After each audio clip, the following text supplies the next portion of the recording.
Hello students, welcome to Maths Made Easy and here we are going to start the series of 9th ICSE from RS Agarwal and let us start with the first chapter, that is rational numbers and irrational numbers. Okay, so as you can see here, I have already made the chart. So when we talk about numbers, हम अगर numbers की बात करें तो generally हमको कुछ type के numbers पता होता है, जैसे कि नेचुरल है, होल नंबर्स हो गया, इंटीजर हो गया. But if I ask you that who is the head of the family here, numbers का who is the head of the family, तो the head of the family is real numbers. तो real number के opposite को क्या बोलते हैं? तो real number का ऑपोजिट भी होता है, that is called as imaginary numbers. Imaginary numbers को हम कॉम्प्लेक्स नंबर भी बोलते हैं, जो आप लोग 11th स्टैंडर्ड में डिटेल में you are going to study. But here हम हमारे सिलेबस का चीज पढ़ लेते हैं, जो है real number. Okay, now real number is categorised into two part. One is rational number and second is irrational number. Rational number क्या होता है? रैशनल नंबर वो नंबर होता है which is in the form of a fraction, that is p upon q, where p belongs to integer, q belongs to integer and q is not equal to 0. q 0 क्यों नहीं हो सकता? क्योंकि हम denominator में 0 नहीं रख सकते. क्यों नहीं रख सकते? क्योंकि कोई भी नंबर 0 से डिवाइड नहीं होता है, because 0 into anything will give us 0. So इसके लिए डिनोमिनेटर 0 नहीं हो सकता. So then can we say that कि natural number is also a type of rational number.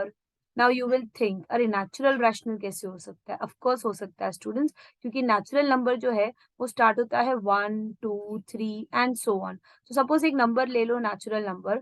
Suppose if I take 5, तो 5 can be return as 5 upon 1. तो ये हो गया ना फ्रैक्शन. तो हम नेचुरल नंबर को भी रैशनल नंबर में लिख सकते हैं. सिमिलरली हम होल नंबर को भी रैशनल नंबर में लिख सकते हैं. So whole number also come into the category of a rational number, as 0 can be written as 0 upon 1. फिर उसके बाद आ गया इंटीजर. तो हम इंटीजर को भी रैशनल नंबर में लिख सकते हैं. ऑफ कोर्स इसी तरीके से हम इंटीजर को भी रैशनल नंबर में लिख सकते हैं. इंटीजर होता क्या है? इंटीजर होता है 0, positive numbers and so on and negative numbers till infinite. So this number हम 1 को लिख सकते हैं 1 अपॉन 1, 0 को 0 अपॉन 1, 2 को 2 अपॉन 1. सो इस तरीके से हम इंटीजर को भी फ्रैक्शन में लिख सकते हैं. तो इसका मतलब कि ये जो सेट है, whole numbers, natural number, integer, इसको हम रैशनल नंबर भी बोल सकते हैं. अब दूसरा जो टाइप आता है वो है इरैशनल नंबर का. तो इरैशनल क्या होता है? इरैशनल वो रूट नंबर होता है जिसका परफेक्ट नेचुरल नंबर में आंसर नहीं आता. A root numbers of which there is no perfect value in natural number. For example, square root of 2.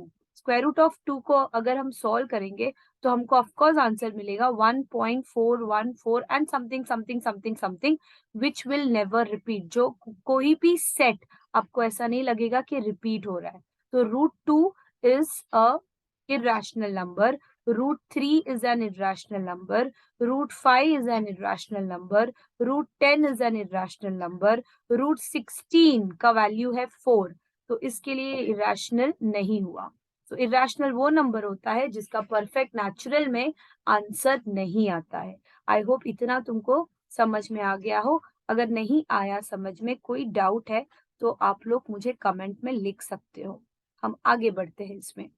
अब अगर हम रैशनल नंबर की बात करें तो रैशनल नंबर को अगर हम आगे सॉल्व करेंगे तो हमको मिलेगा आंसर डेसिमल नंबर में. ओके, मिल भी सकता है, नहीं भी मिल सकता है. और अगर मिल गया डेसिमल में तो वो दो टाइप का डेसिमल होता है. One is terminating decimal. Terminating मतलब जो रुकता है. सेकेंड इज नॉन टर्मिनेटिंग, जो नहीं रुकेगा, जहां आपको रिमाइंडर कभी भी 0 नहीं आएगा. तो अगर रिमाइंडर 0 नहीं आएगा तो क्या होगा? तो वहां डिजिट्स आपको रिपीटिंग के फॉर्म में मिलेंगे, जिसको हम बोलते हैं रेकरिंग डेसिमल. सो दो टाइप का डेसिमल होता है. या तो रिमाइंडर 0 आ जाएगा, उसको बोलेंगे हम टर्मिनेटिंग डेसिमल. या तो हमको रिमाइंडर 0 नहीं मिलेगा और डिजिट रिपीट होते जाएगा. For example, something like this 24, 25.63636363 and so on. So इसमें 63 को हम बोलेंगे कि वो रिपीट हो रहा है. ओके, सो दो टाइप का डेसिमल मिलेगा. तो आगे जब हम सम करेंगे, हमको ऐसा टाइप का सम आएगा कि हमको फ्रैक्शंस दिया जाएगा और हमको बोला जाएगा कि आइडेंटिफाई करो बिना सॉल्व किए कि ये टर्मिनेटिंग है या नॉन टर्मिनेटिंग है. तो फॉर एग्जाम्पल हम एक नंबर ले लेते हैं, यहाँ कोई भी रैंडम सा डेसिमल नंबर 2.54. अब 2.54 को अगर हमें फ्रैक्शन में लिखना है तो हम कैसे लिखेंगे? हम देखेंगे कि पॉइंट के बाद कितने डिजिट रिपीट, कितने डिजिट्स है. सो यहाँ पॉइंट के बाद है 2 डिजिट, तो हम इसको लिखेंगे बिना पॉइंट के 254. और क्योंकि पॉइंट के बाद 2 डिजिट है, हम 2 जीरो लिख देंगे along with 1, that is 100. इसी तरीके से अगर फॉर एग्जाम्पल पॉइंट के बाद 3 डिजिट है, तो हम डिनोमिनेटर में 3 जीरो या मतलब 1000 लिखेंगे. सो पॉइंट के बाद जितना डिजिट होता है उतना हम जीरो लिखते हैं. तो हम लिखते हैं multiples of 10, 100, 1000 and so on. Okay, अब ये जो 100 है it is nothing but 10 square. Am I right? Correct, right. और 10 जो है वो है 2 into 5 द होल स्क्वायर. ये जो 1000 है वो है 10 cube and 10 is nothing but 2 into 5. So how to identify, कैसे आइडेंटिफाई करे कि अगर एक डेसिमल नंबर या फिर जो एक फ्रैक्शन है वो टर्मिनेटिंग है या नहीं, या फिर नॉन टर्मिनेटिंग है. तो हम देखेंगे डिनोमिनेटर को. अगर डिनोमिनेटर में सिर्फ if the denominator is only in factor 2, for example सिर्फ फैक्टर, ओनली फैक्टर ऑफ 2, अगर सिर्फ 2 रेज टू समथिंग ऐसा कुछ है, तो हम बोलेंगे कि वो टर्मिनेटिंग है. अगर डिनोमिनेटर में सिर्फ 5 का फैक्टर है, ओनली फैक्टर ऑफ 5, तो हम बोलेंगे कि वो टर्मिनेटिंग है. या तो फिर दोनों है, बोथ फैक्टर ऑफ 2 and 5, तो भी हम बोलेंगे कि वो टर्मिनेटिंग है. लेकिन अगर फैक्टर 2 और 5 के अलावा कोई और नंबर है, फॉर एग्जाम्पल 3, 4, 6, 7, कोई और नंबर है, any other digit other than 2 and 5, then we will say that it is non terminating. तो टर्मिनेटिंग होने के लिए क्या क्या कंडीशन फुलफिल होना चाहिए? The denominator should be a factor, the denominator should be a factor of either only 2, or the denominator should be a factor of either only 5, or the denominator should be the factor of both 2 and 5. अगर ये conditions पूरा होता है तो हम बोलेंगे कि जो फ्रैक्शन हमको दिया है वो हमको टर्मिनेटिंग डेसिमल देगा. और अगर 2 और 5 के अलावा कोई और फैक्टर है तो वो हमको नॉन टर्मिनेटिंग डेसिमल देगा. Okay, let us start a sum based on this, ताकि हमको ये कॉन्सेप्ट अच्छी तरीके से समझ में आ जाए. तो will take with exercise, will start with exercise 1A, question number 1. And the question is without actual division find which of the following fractions are terminating decimal. Let us start with the first question, 9/25. तो 25 को हम लिख सकते हैं 5 square.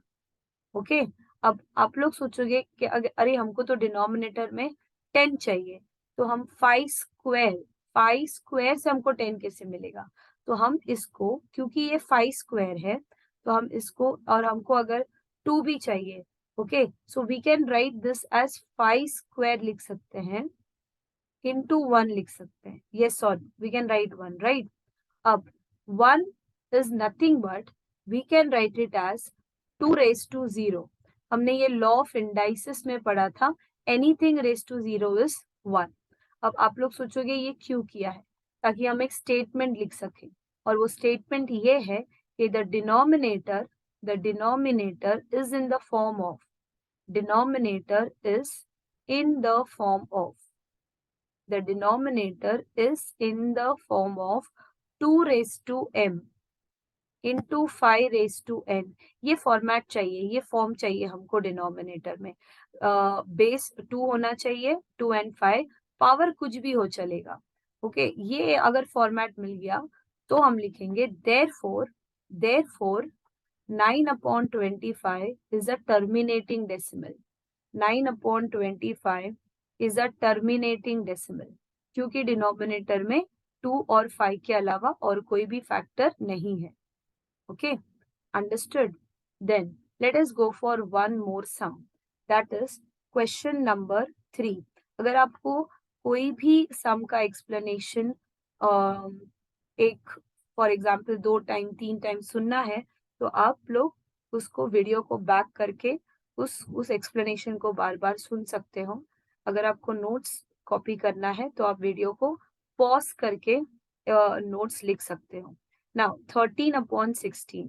Now 13/16 में 16 is nothing but 4 into 4, correct? And this 4 into 4, we can write 4 is 2 square and again 2 square.